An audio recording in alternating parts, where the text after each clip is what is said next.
Assalomu alaykum hurmatli kuzatuvchilar, ustozlar, akalar, opalar.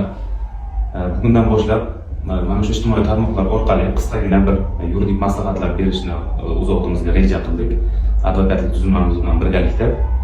Nima uchun bugungi kungacha biz qilgan ishlarimizni ommaviy vositalarda, ijtimoiy tarmoqlarda ko'rsatib bo'lmaganmiz? Chunki bilasizlar, o'zlari ham yuridik soha vakillari ozgina kamera qarshisida ozgina hayajon bosadi va xato qilishdan qo'rqadi.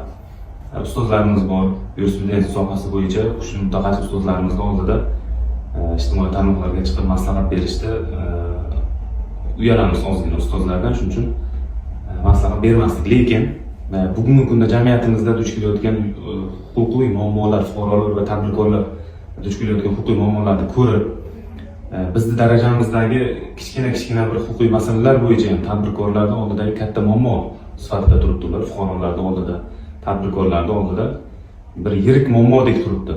Agarda o'zimiz duch kelgan muammolarni hal qilish jarayonlarini va hal qilish bosqichlarini qisqagina qilib tushuntirib borsak, menimcha ularga manfaatli bo'ladi. Shuning uchun ijtimoiy tarmoqlarga yuridik maslahatlarni va huquqiy muammolarni yechimlarini bosqichma-bosqich berib borishni boshladik.